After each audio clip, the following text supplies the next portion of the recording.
pagkarami-raming mga utusan, at higit lalong napakaraming mga hayop na kalakal at kayamanan noong unang panahon. So that was his situation. Job was a godly man. He was blessed with wealth. He had 10 children, a wife, and close friends. What about Job's trial and great loss, which centered on people? Nawala ang mga taong ito na parang bula sa kanyang buhay. Job 1, 6-12. One day the angels came to present themselves before the Lord, and Satan, who came with them also. The Lord said to Satan, "Where have you come from?" Satan answered the Lord, "From roaming through the earth and going back and forth in it." Then the Lord said to Satan, "Have you considered my servant Job? There is no one on earth like him. He is blameless and upright, a man who fears God and shuns evil." Does Job fear God for nothing? Satan replied, "Have you not put a hedge around him and his household and everything he has?" So isang araw, si Satanas ay humarap sa Diyos at sinabi naman ng Diyos sa kanya, "Anong pinagagagawa mo lately? Eto, akyat manaog, lupa, langit, biyahe dito, biyahe doon." At sabi naman ng Diyos, believe ka kay Job, di ba? Kilala mo, ang husay na tao, ang galing, maka-Diyos talaga. At sabi naman ni Satanas, siyempre, maka-Diyos, pinagpapalaan nyo eh. Binibigyan nyo ng maraming anak, asawa, kayamanan, mga katulong. Ano pang dahilan niya para hindi maging maka-Diyos? Binabakuran nyo kasi ang kanyang buhay. Continue. You have blessed the work of his hands, so that his flocks and herds are spread throughout the land. But stretch out your hand and strike everything he has, and he will surely curse you to your face. The Lord said to Satan, "Very well then, everything he has is in your hands, but on the man himself, do not lay a finger." Pinagpapala nyo, siyempre, maka-Diyos.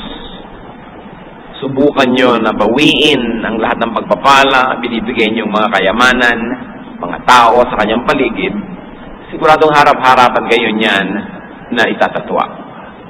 Sabi naman ng Panginoon, sige, binibigyan kita ng otoridad na idaan siya sa pagsubok. Pero, huwag mo siyang gagalawin. Pwede mong galawin ang ari-arian, mga tao sa paligid.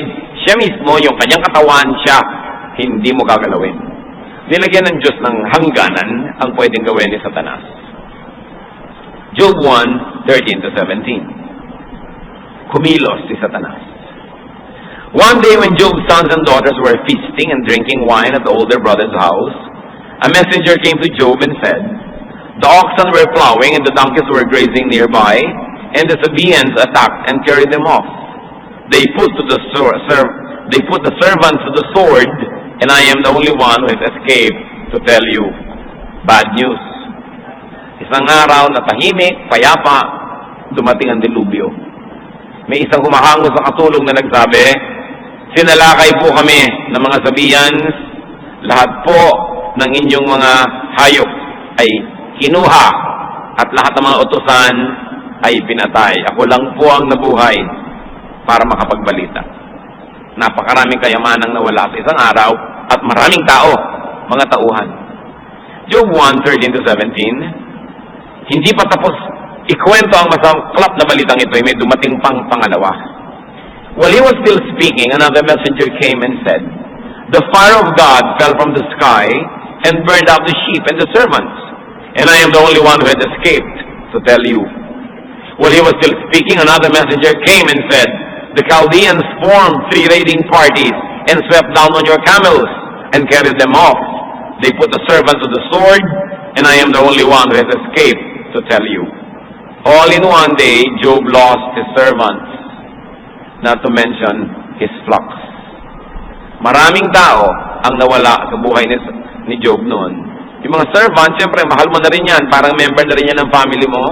At bukod doon, ang kayamanan ng mga dakilang tao noon ay nasa bilang ng kanilang mga utosan, mga alipin, mga empleyado, lahat-lahat na. Ang daming nawalang tao sa isang araw. Job 1, 18-19. While he was still speaking, yet another messenger came and said, "Your sons and daughters were feasting and drinking wine at the older brother's house, when suddenly a mighty wind swept in from the desert and struck the four corners of the house. It collapsed on them, and they are dead. And I am the only one who has escaped to tell you." Sawari, hindi pa sapat na nawala lahat ng kayamanan, nawala lahat ng tauhan, ito ang ikaapat na mensahero, may mas masaklap na balita. So merong isang masamang hangin na biglang umihip mula sa disyerto at masyadong hinagupit ang apat na sulok ng bahay. Alam nyo nun, ang mga bahay, load-bearing ang mga dingding niyan. Sila yung nagbubuhat nung bubong, nung buong structure. At hindi lang isa ang tinamaan, yung apat na sulok na nagdadala ng bigat ng gusali, hinagupit ng masamang hangin. Gumuho ang gusali, natabunan ang mga anak ni Job na nandoon at nagpipiesta. Job lost to death all his 10 children in a day. In a day. Ang pinakamalapit lang dito, yung kumisa na babalitaan natin, yung halos lahat ng pamilya nasa barko, lumubog, siya na lang yung natira. Hindi mo maintindihan kung anong klaseng lungkot yun. Hindi mo malaman kung paano bibigyan ng comfort yung nauulila sa ganung paraan. Nangyari yun kay Job at tunghayan natin ang ginawa niya. The breadth, length, and width of man's endurance was tested in Job. Noong pong Second World War, nung nakakapamayani yung mga Nazi sa Europa, marami silang ginawang mga illegal tests, labag sa batas ng tao. Meron po silang mga sinubukan ng mga pasyente na kinukuryente, nilalason, pinapahirapan, kung ano-ano mga pagpapahirap ang ginawa nila sapagkat gustong sukatin ng kanilang mga scientists ang kayang abutin ng kakayanin ng tao. Siyempre sila inusig ng daigdig pagkatapos noon at bawal na bawal yung ginawa nila. Pero yan ay isang curiosity. Hanggang saan ang kayang tiisin ng tao? Physical pain naman yung kanilang tinest. Ito, emotional pain. Yung dumating kay Job. 10 mga anak. Ang anak mo nga lang kung bata pa at ipinapagamot-mot nilalagyan ng swero at hindi marunong yung nagkakabit, nakakailang tusok na, gusto mo lang ihulog sa bintana yung nagtutusok Diba? Kung pwede lang sabihin mo, sa akin yun, dalang ugat itusok yan. Tinutusok pa lang yun. Hirap na hirap ang loob nyo. 10 anak. At kung may mga asawa yun at mga anak-anak pa, may mga apo pa yan na nadamay. Lahat sila naubos. Sobrang lungkot ang nangyari. Alam niyo ginawa ni Job? Hinahid niya ang kanyang buhok. Nagkalbo siya na sagisag ng pagluluksa. Sinira niya ang kanyang damit. Nagpatira pa sa harap ng Diyos at sumamba. May mga sumasamba na ang ganda ng damit. Sunday, kumisan, you wear your Sunday best. Ang saya-saya sa samba. Gumraduate, may Thanksgiving fellowship. Merong Thanksgiving event, masaya. Pero ang pinakita sa atin ni Job, hindi lang sa kasayahan sumasamba ang tao. Maging sa pinakamahirap na bahagi ng kanyang buhay, pagsamba pa rin ang kanyang inuna. Hindi nyo kailangan maging masaya para sumamba. Sa katunayan, mas malungkot kayo, mas dapat sumamba. Mas kailangan natin ang Diyos. Job 2, 9-10. Hindi naintindihan ang asawa ni Job kung ba't patuloy pa rin sa pagsamba si Job. His wife said to him, "Are you still holding on to your integrity?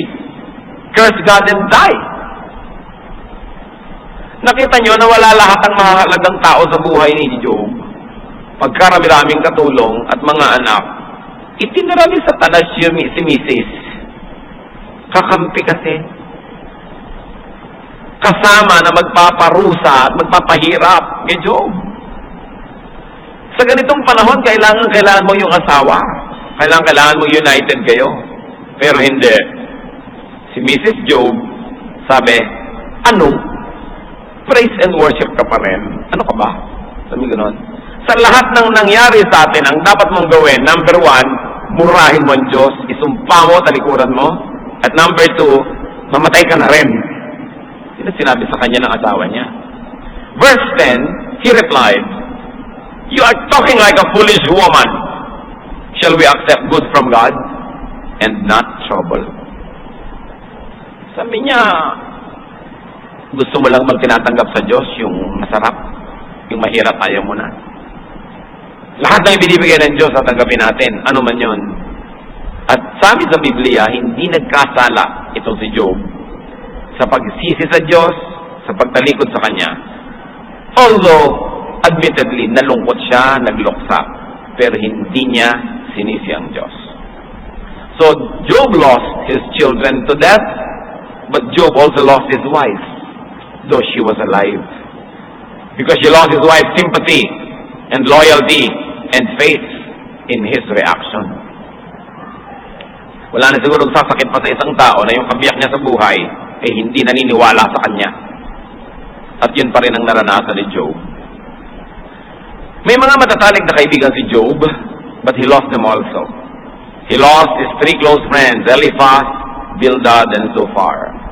Kasi nung mabalitaan nila ang hirap na dinanas ni Job, naglakbay sila ng malayo, at nung makita nila ang nangyari kay Job, dahil hindi lang ito nangyari mga kapatid, although hindi kasama sa usapan natin ngayon, nagkasakit pa siya, nabalot ng kung ano-anong mga bukol ang kanyang katawan. Pero ang bili naman ni Lord, huwag mong papatayin. Sumidhi ng sumidhi yung trial eh. Nung makita nila yung kaibigan nila, hindi nila makilala. Para bang kuminsan, dadalaw tayo, biglang pumayat yung pasyente, hindi mo makilala, na ibang itsura, hapis na hapis. Hindi mo malaman kung paano mo ikukubli yung lungkot mo o reaction mo sa nakikita mong itsura nung dinadalaw mo. Hindi mo alam kung paano ka magmamahang-mahangan o magbubulag-bulagan para huwag nang lalong bumigat ang kanyang nararamdaman pag nakita pa yung reaction mo. Ganito yung naramdaman ng tatlong magkakaibigan. At dahil si Job na rin naupo sa isang bunton ng mga abo, nakiupo sila doon at 7 araw at 7 gabi silang hindi kumibo. Naupo lang doon. Beyond words, ang kanilang pagkagulat, beyond words ang kanilang pakikiramay.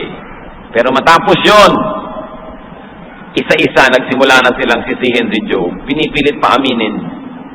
Aminin mo na masama ka, aminin mo na nagkasala ka, kasi hindi pwedeng mangyari sa iyo ang lahat ng yan kung totoong matuwid ka, tulad ng sinasabi mo.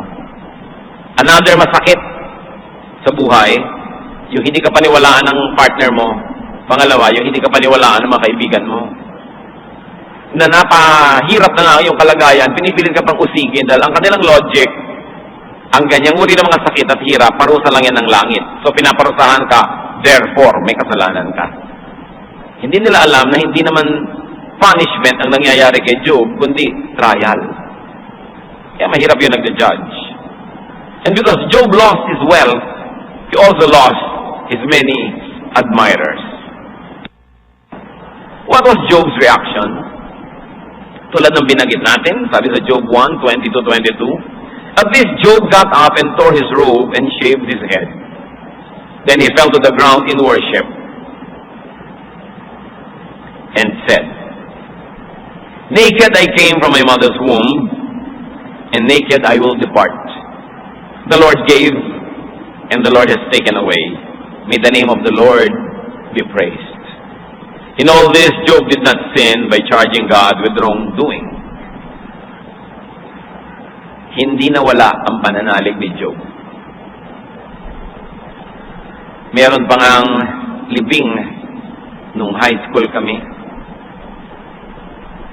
Namatay yung tatay ng classmate namin. Hindi lahat nakatingin sa byuda. Alam niyo naman, siyempre, yung byuda yan ang star pag may libing. No? Kaya yung iba talaga medyo OA na. Yung iba naman talagang gano'n na gano'n ang nadarama. Eh, kilala po itong misis na ito sa kaartehan.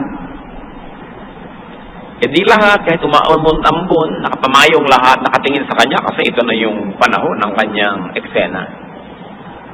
Alam niyo bang biglang tumiling, "Oh God!" Di lahat napatingin. At hindi ko na i-quote mga kapatid, biglang minura niya ang Diyos. Biglang napatingin sa lupa ang lahat ng tao. Dahil anong ginagawa ng babaeng ito? Namatayan lang ng asawa. Bagmat di natin binabaliwala ang halaga ng asawa. Yung Diyos na lumikha sa kanya, sa asawa niya, sa lahat-lahat, minura na. Job lost his loved ones, but there's one thing. Job did not lose God. Therefore, Job did not lose himself. Because God is in us. Habang kumakapit kayo sa Diyos, yung sentro ng pagkatao nyo, yung gitna niya, yung kalooban, hindi mawawala. Because God is in us, as long as you believe in God, you will have a center and you will be strong. But even if you own the entire world, but God is not in you, you actually don't own anything. Kaya sabi, what good is it to own the whole world and lose your soul? Yan ang mahalaga, mga kapatid. Dumarating ang paghihirap, may nawawala tayo sa mahal sa buhay, lalo kayong kakapit sa Diyos. Anong mapapala niyo? Magtatampo kayo sa Diyos, magkikipagkagalit kayo sa Diyos. Gaano ba karami ang alam natin para natin sisihin ang Diyos? Ibig sabihin, mas alam natin kung anong dapat. God is in us.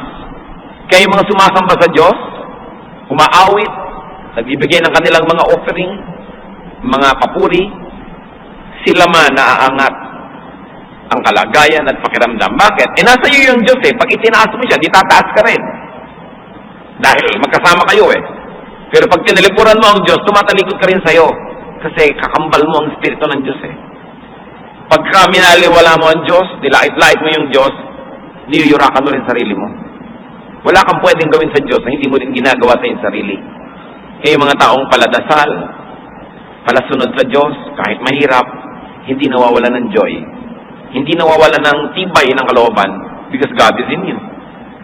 So Job mourned the loss of his children and he rebuked his wife. He did not play her game just to keep her.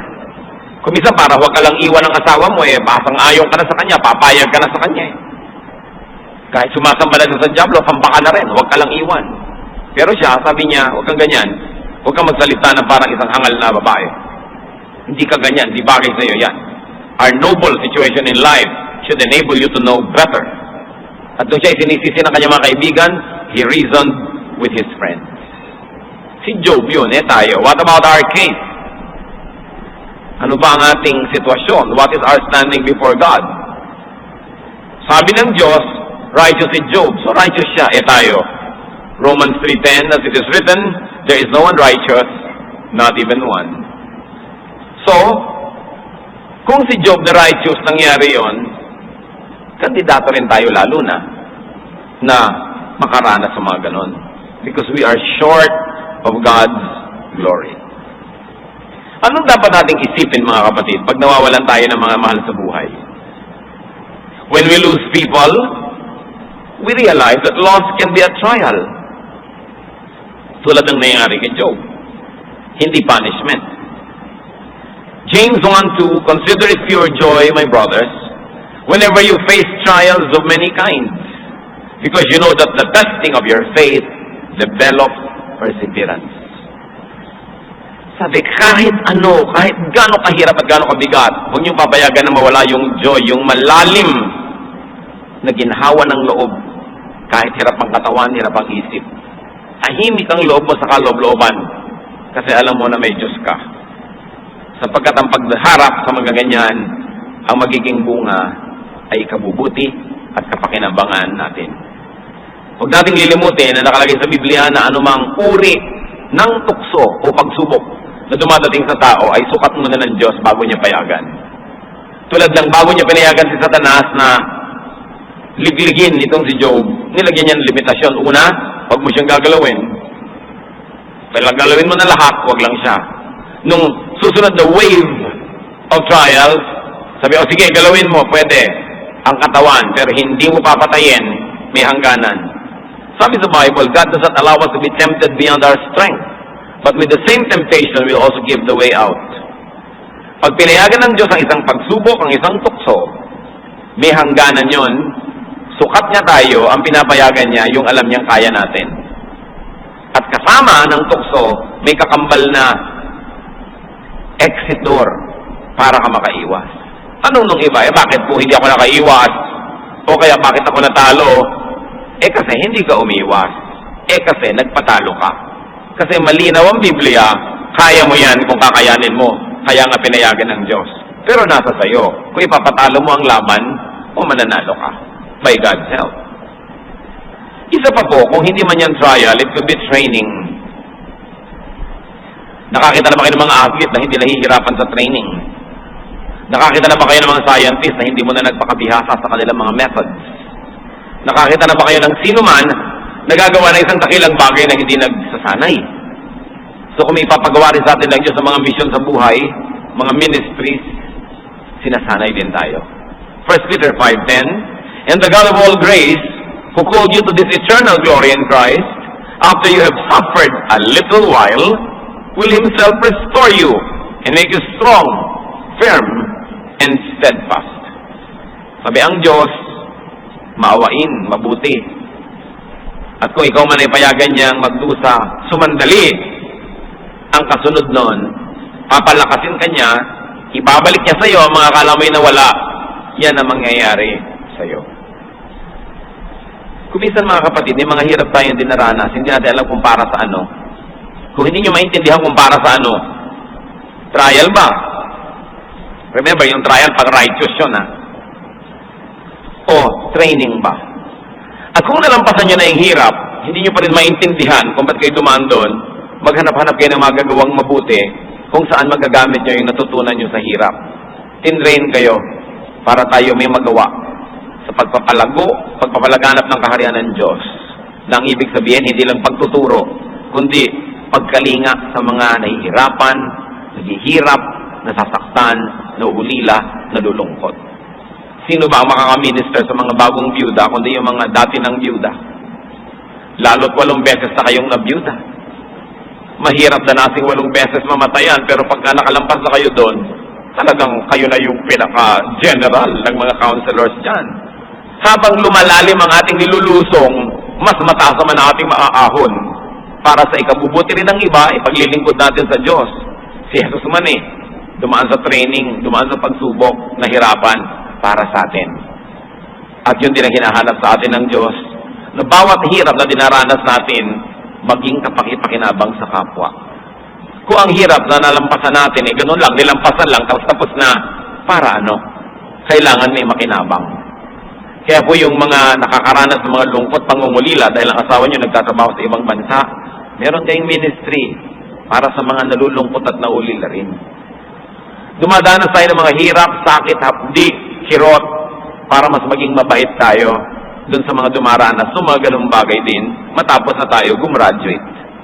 May kahulugan ng lahat. Hindi pwedeng sabihin walang kabuluhan. Tayo ang magbibigay ng halaga sa ating mga nagiging mga karanasan. At kung yan ay iaalay natin sa paanan ng Panginoon para pakinabangan ng kapwa, sabi ni Jesus, ang ginagawa niyo sa kapwa niyo, ginagawa niyo sa akin. Yan ang mataas na relihiyon. Na tayo ay maging kapakipakinabang, nakakatulong, nakakapagpalakas ng loob. Kung dumarating ang mga hirap, nawawala tayo ng mahal sa buhay, maaari na ito ay fruit of our sins or shortcomings. In other words, palo. Pwede rin Hindi mo naman minamahal yung girlfriend mo, inaali-alila mo, nawala, hindi na palo ka. Kasi, kasalanan mo yan. Yung asawa mo, binabalian mo ng kumukulong tubig, pinaplansya mo, hindi naman siya damit. So, ano nangyayari? Nilayasan ka. Bagay sa'yo. Kasi may kasalanan ka. Dapat kang tumanggap ng bunga ng itinanim mo. Galatians 6:7-8, do not be deceived. God cannot be mocked. A man reaps what he sows. The one who sows to please his sinful nature, from that nature will reap destruction. Sabi, hindi na paglalaroan ng Diyos, hindi na bibiro. Huwag kayong magpadalos-dalos. Ang itinatanim nyo, aanihin nyo. Sabi sa Biblia. Ngayon, kung hindi po trial, hindi training, hindi pa rin punishment, ano kaya yon? Meron pang isang panukala si Solomon na pwedeng paglagyan ng mga hindi natin malamang kung saan ilalagay, saan ika-classify na hirap sa buhay at pagkawala ng mga mahal natin, time and chance. Sabi ni Solomon, sa dinunong-dunong kong ito, meron din akong hindi maipaliwanag. At sa hindi ko maipaliwanag, eto ang paliwanag ko. Sabi niya sa Ecclesiastes 9:11. I have seen something else under the sun. The race is not to the swift, or the battle to the strong, nor the food come to the wise. or wealth to the brilliant, or favor to the learned. But time and chance happen to them all. Sabi niya, marami na akong sinangguni, marami akong naging guro, marami akong binasa at sinulat, pero meron akong napansin, sabi niya. Hindi ko mo mabilis kang tumakbo, garantisado ikaw mananalo sa karera.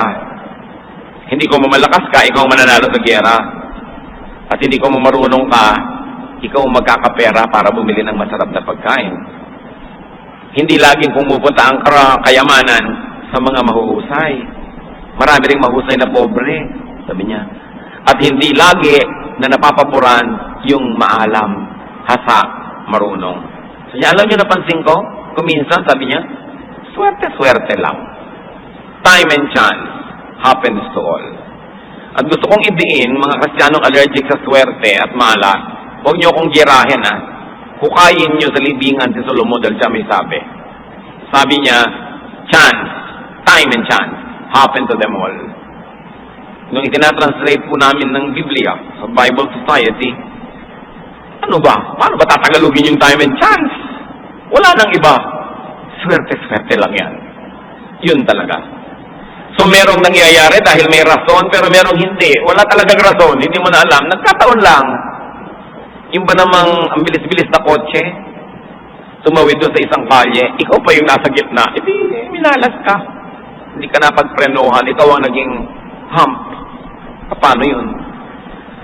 Pwede kang tumawid doon kanina, 5 minutes ago, or mamaya, 5 minutes later, hindi dapat mangyari. Pero yung ba namang siya ang bilis-bilis, ikaw ang bagal-bagal, magkatagpo kayo sa isang maliit na lugar. Malas mo. Sabi ni Solomon. Hindi mo lagi sabihin, makasalanan siguro yan kaya nasagasaan. Ganun kasi maraming Christian eh. Nakakarinig pa ako ng mga ganito, nag-visitation, naghihingalo na nga yung tao doon, hirap na hirap. Sister, aminin mo na makasalanan mo sa Diyos. Kung makakabawa lang yung pasyente, hahataw sa kanya yung kamay. Hirap na hirap ka na, inuusig-usig ka pa. Si Job nga eh, wala na makasalanan, inuusig-usig. Hindi laging ganon.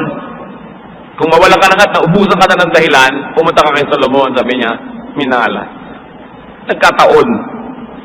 Hindi ko mo may ganon, ibig sabihin God is not in control. Ang ibig sabihin lang natin, we don't understand from a human perspective what was operative in God's control. Hindi lang natin kayang intindihan. Pero hindi ibig sabihin na yun ay labas na sa kakayanan ng Diyos. Labas lang sa ating pangunawa. Beyond our faculties. So you say, time and chance.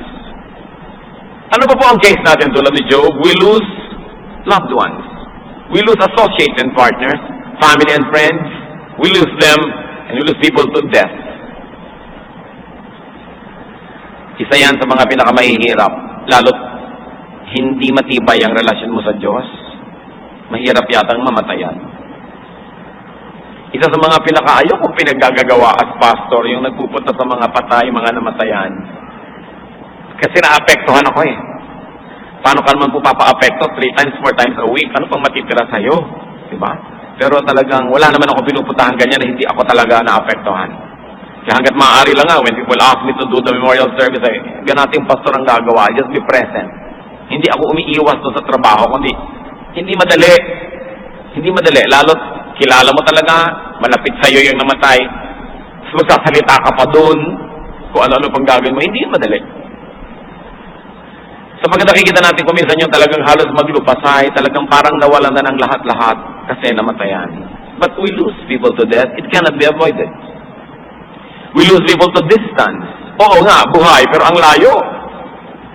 Nasa kaila-ilalimang kuweba ng New Zealand. Layo. We lose people to time. Busy sila eh. Hindi magtugma yung oras nyo. Lalo't nagtatrabaho siya sa call center, tapos boyfriend mo.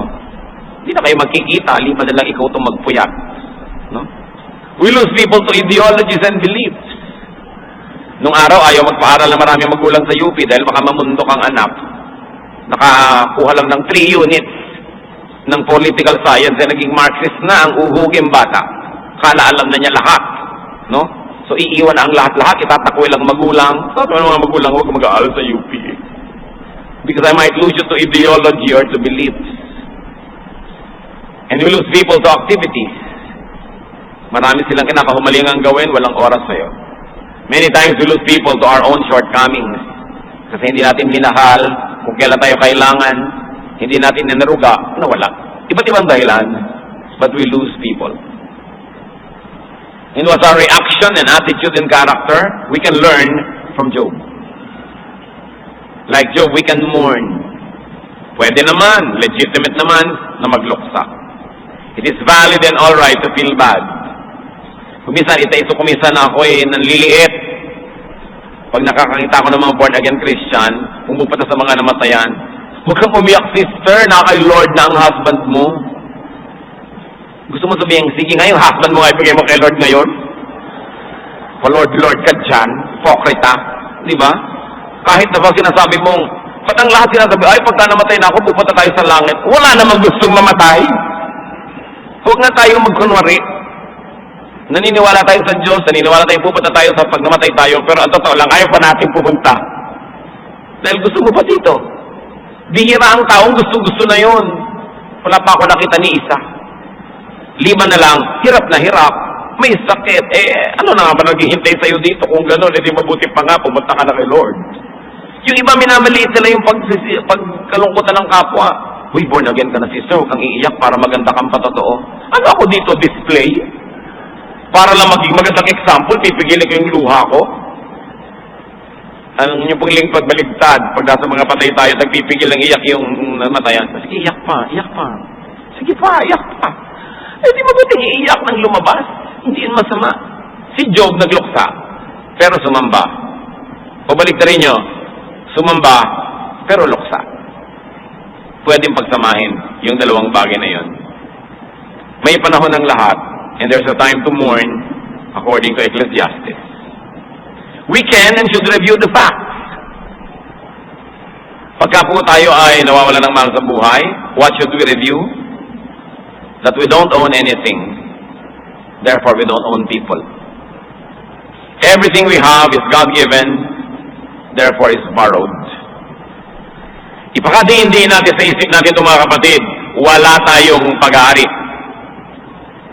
Bagay man, lalo kong tao. Kahit anak nyo, hindi kayo makakagawa ng anak. Hindi nyo nga alam kung paano nabuo yan. Yung iba nga, 3 buwan lang nandun, di pa niya alam eh. Hindi natin ginagawa ang tao, Diyos ang gumagawa niyan. Kung yan ay sinilang, dumaan sa iyong sinapupunan, daan ka lang, pero hindi talaga tayo nagmula sa Diyos. Ang asawa, hindi sa iyo. Ang anak, hindi sa iyo. Wala tayong pag-aari. Sabi sa Psalm 24 verse 1, the earth is the Lord's and everything in it, the world and all will live in it. Ang mundo, lahat ng nasa mundo, mga nakatira dito, sa Diyos. Wala tayong pag-aari. Kaya maganda yung Tagalog, ang tawag natin dyan, ari-arian. Kunwari lang. Hindi totoo. Therefore, hindi ka serious na ikaw ang may-ari nun. And because you don't own anything, you cannot lose anything that you never owned in the first place. Pag sinabi mong nawalan ako, ibig sabihin sa'yo dati yon. Pero dahil wala tayong ni anumang atin, wala rin pwedeng mawala. Hindi yun nawala. Yung cellphone mo, dating nasa kamay mo, na-snatch, ngayon nasa kamay na ng iba. Hindi naman nawala nasa Blumentritt lang. Nasa planeta pa, nasa Milky Way pa, wala namang nawawala. Di ba? Lumilipat lang ng lugar. So, tao man, hindi siya nawawala, lumilipat lang ng lugar. So, kung sabihin nawalan ako, bakit meron ka ba? Yung hikaw ko, nung ipinanganak ka ba, may hikaw? Wala. Ay, di, wala naman. Buti nga, nakahiram ka't may sumabit na hikaw sa'yo kahit Tupperware. So, huwag ka malungkot. Naku, 9 na buwan ko na yung iniingatan. Buti nga, 9 na buwan ka nagkahikaw. Ngayon, nawala na. 5 na lang burara ka kasi kaya nawala. Talagang dapat ka maging sorry. Pero kung ginawa mo lahat ng magagawa para huwag nawala pa rin. Hindi, nawala. Ganun talaga yung buhay. Something's lost and something's gained in living every day. It's part of life. Hindi pwedeng sa'yo lahat kasi mapupuno ka na niyan.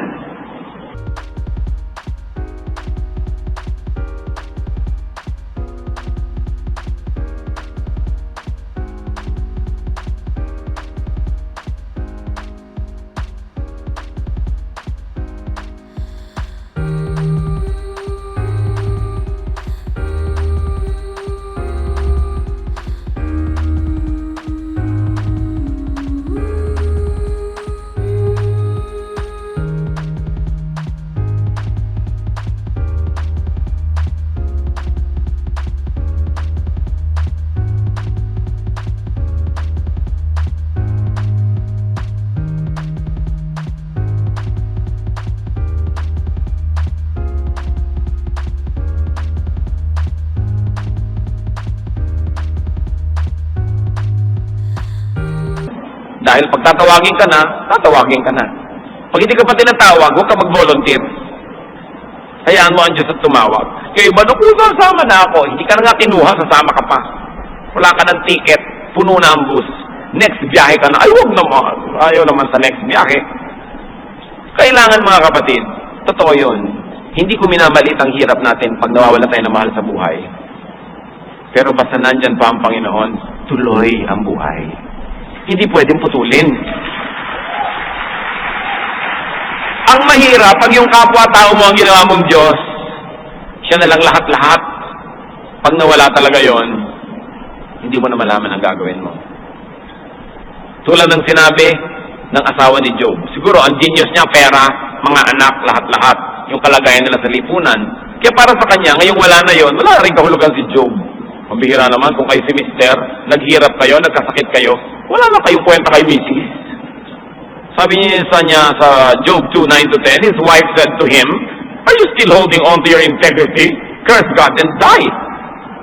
He replied, "You are talking like a foolish woman. Shall we accept good from God and not trouble?" The lesson is, accept whatever God gives you, or accept whatever God takes away from you. Do not sin. Do not blame God.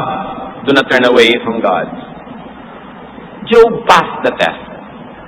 Hindi lang pass, very high grade. Excellent. At dahil doon, natapos ang trial, bumalik ang pagpapala. Job 42:12, the Lord blessed the latter part of Job's life more than the first. He had 14,000 sheep na doble, 6,000 camels, 1,000 yoke of oxen, and 1,000 donkeys na doble ang kanyang assets. Paano yung mga anak? Magkakaanak ka pa ba? May edad ka pa? Job 42:16-17. After this, Job lived 140 years. He saw his children and their children to the 4th generation. And so he died old and full of years. Hindi siya 140 years old. Matapos lahat ng nangyari, nabuhay pa siya ng additional 140 years. Gusto nyo, ipag-pray natin. Para kayo mga mga 200 years old. Gusto nyo ba yun? Kung ayaw nyo naman, makontento na tayo sa medyo mas kulang kaysa ron. Pero ito ang importante. Walang imposible sa Diyos. Wala. Walang pagpapala na huli na. Wala. Nawalan kayo ng negosyo, 3 beses na, may edad na kayo, pwede pa uli kayong mamuhunan kahit konti. Pwede pa kayong umani sa itatanim nyo kahit medyo patanda na kayo. Si Job, ang patotoo sa atin ng Diyos. Hindi yung pagkalampas sa kayo na si Tenta, inaantay nyo ng kawiting kayo ng karit ng kamatayan. No. Dapat may buhay pa kayo. Magsimula pa kayo ng mga bagong project. Bagong mga bagay, di ba? Mag-aral pa kayong ballet. Mami, mag-ballet pa kayo, hindi pa huli ang lahat. Di ba? Pwede pa. Walang huli. Basta blessing. At kung handa ka na tumanggap nito, walang late. Kung yung sabihin, may tanda na ako, hindi na ako pwede, yung luma na, yung mga hindi nakapag-aral sa inyo noon dahil nag-asawa na kayo, nag-alaga, nag-ganyan, tapos ngayon pwede na, mag-enroll kayo. Walang huli. Kayo lang ang naglalagay ng bakod sa sarili nyo, kaya kayo nakukulong. Pero kung tatanggalin yung mga bakod na yan, sasampahin nyo yan sa tulong ng Diyos, malayo pang mararating ang tao. Kaya si Mary, kadalagang tao, sabi ng angel, magbubuntis ka. Paano nangyari yun? Luke 1:37, sabi ng anghel, nothing is impossible with God. Ang Biblia nakabukas, mga kapatid, hitik na mga halimbawa ng mga kaimposiblihan na naging posible sa mga nananalig, sa mga matapat sa Diyos. Yan ang huwag na huwag yung isusuko kahit kailan, yung pag-asa. Huwag na huwag. Yung mga namatayan kayo, nahirapan kayo, sabi niya, ay, naku, mahirap na, hindi na ako makaka-recover. Kaya nga yung mga nabiyuda, matapos medyo magluksa, sabihin ko, ate, may bago ka naman boyfriend. Huwag naman po, palwari ka pa, gusto mo naman diba? Ayoko na po. Ano naman yan? Yung mga anak, madadamot, ayaw pag-asawahin yung mga byudo o byuda nilang magulang. Hindi naman sinasamahan lagi. Diba? Hindi naman kinakamot ang likod pag may eksema, ang paa. Mabuti na yung may ka-partner, di ba? Walang huli. Kaya ang buhay, regalo ng Diyos. Bawat araw, dapat lasapin. Habang hindi ka pa kinukuha, huwag mong isipin yung kabila. Dito ka muna. Gumawa ka ng mabuti, magpaka-Diyos ka, maglingkod ka, pero kung papayagan, ang sarili mo rin mapabayaan. And when facing and suffering a loss, do a Job. Trust God. You trust God. Proverbs 3:5, trust the Lord with all your heart and lean not on your own understanding. And trust yourself to God. Jeremiah 29:11, for I know the plans I have for you, declares the Lord, plans to prosper you and not to harm you, plans to give you hope and a future. Kaya may plano ako para sa iyo. Kung wala kang plano sa buhay mo, ako meron, sabi ng Diyos. Kung hindi mo alam ang plano ko, sumunod ka na lang. Pero may plano ko para sa iyo. Walang buhay na sayang, walang buhay na walang katuturan, walang buhay na walang pupuntahan. Lahat may plano ang Diyos. Kaya lang kailangan mag-cooperate ka para mangyari yon. At kung may nawawala sa inyo, do what you can to regain lost things. Yung iba naman nawawalan kasi nga pabaya. So ayusin mo para hindi ka na mawalan na naman. Sabi sa Proverbs 14:23, all hard work brings a profit. Huwag kang madadala, nagnenegosyo ka na lugi, sige uli, sige lang, sige. Natututo ka naman you become a better person. And even if Job's happy ending doesn't happen in your life, do a Job pa rin, stick to God. Isaiah 40:31, but those who hope in the Lord will renew their strength. They will soar on wings like eagles. They will run and not grow weary. They will walk and not faint. Nanghihina ka, pinanghihinaan ka ng loob, lalo kang kumapit sa Diyos. Sabi ang umaasa sa Diyos, nakakalipad ng mataas, nakakatakbo ng malayo, at maraming nagagawa na hindi nanghihina. What is a great antidote to loss of people? Ano po ba ang pinakamalaking pangontra para hindi tayo sobrang malungkot pag may nawawala? Love people, but do not be too attached. Love, but do not be too attached. At lalong-lalo, huwag kayong magmahal to the point that you lose yourself just to win somebody or to keep somebody. Kung minsan sa pagtatangka nating maibig, mapansin, o huwag iwan, nililimot na natin ang ating dignidad, nililimot na natin ang ating sarili, nabubura na yung ating pagkatao, nawawala na tayo ng sariling anino, umiikot na lang tayo kabuntot ng minamahal natin sa buhay. Akala nyo ba mamamahal kayo sa ganun? No, because you will be less and less interesting. The moment you no longer run in your own orbit and you have become a satellite of someone else, you will be just very, very uninteresting. You will be dull and all the quicker that you're going to lose that person. Pag ayaw sa inyo, adjust kayo ng konti. Pag ayaw pa rin, di wag, we both lose. Pero yung natanggalan na kayo ng pagkatao, ang mga aspiration nyo, isinuko niya ang inyong mga pangarap, ang inyong mga values, ang inyong pananalig, para lang siya nandyan, hindi pa rin kayo papansinin. Lalo nga kayo hindi mapapansin. Ang pinakamasakit at pinakamalaking kawalan, hindi mawalan ng taong minamahal, kundi mawalan ng pagkatao. Yung ikaw mismo, hindi ka na tao. Basahan ka na lang. Dahil sunod-sunuran ka na lang doon sa nagugustuhan mo. So magmahal ka, but up to a point. Pag mo isasakripisyo, yung dangal ng pagkatao na binigay sa'yo ng Espiritu ng Diyos, because you're fearfully and wonderfully made. You are the temple of the Holy Spirit. You are not somebody's doormat. Kung yung isasacrifice yun para lang sa romantic love. Kasi ang dangal mong bilang tao, mga pangarap mo at mga mithiin, pag yan ang isinuko mo para lang magkaroon ka ng boyfriend o girlfriend, iiwang pa rin. Kasi hindi ka interesting. Ang importante is to love God above all people. Love God above any person, though you may love people to the max. But make sure that your love for God is higher. Mark 12:30.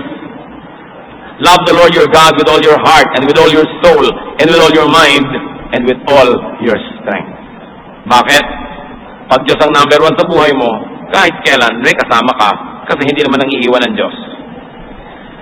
Pag ginawa mo ang Diyos sa number 2, number 3, tao yung number 1 o number 2, kawawa ka. Kasi pag iniwan ka nun, eto ka, kapasagasa ka sa tren, lumululun ka ng lason. Kasi nawala yung tao, ginawa mo number 1 eh. Ang number 1 sa puso natin, Diyos dapat. Mahirap gawin ko minsan, lalo na in love ka, nahihibang. Pero dapat mong isipin. It's God that gives us a center. It's God that gives us meaning. And it's God that will never leave us. It's God who created us, and when we die, it's God who is going to welcome us to eternity. Never, never subsume your love for God to your love for people. Kahit sino pa yun. Pag inuna mo ang Diyos, lahat aayos. Because God does not leave us or forsake us. Hebrews 13:5, God has said, never will I leave you, never will I forsake you. Kung minsan, may nawala kang boyfriend, may nawala kang minamahal, parang pinagtakluban ka na ng langit at lupa, hindi ka naman minamahal, hindi ka naman pinapansin, hindi ka naman inaalagaan. Pag nawala yung pasalamat ka.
God's gift to us, sila'y bigay, sila'y pahiram.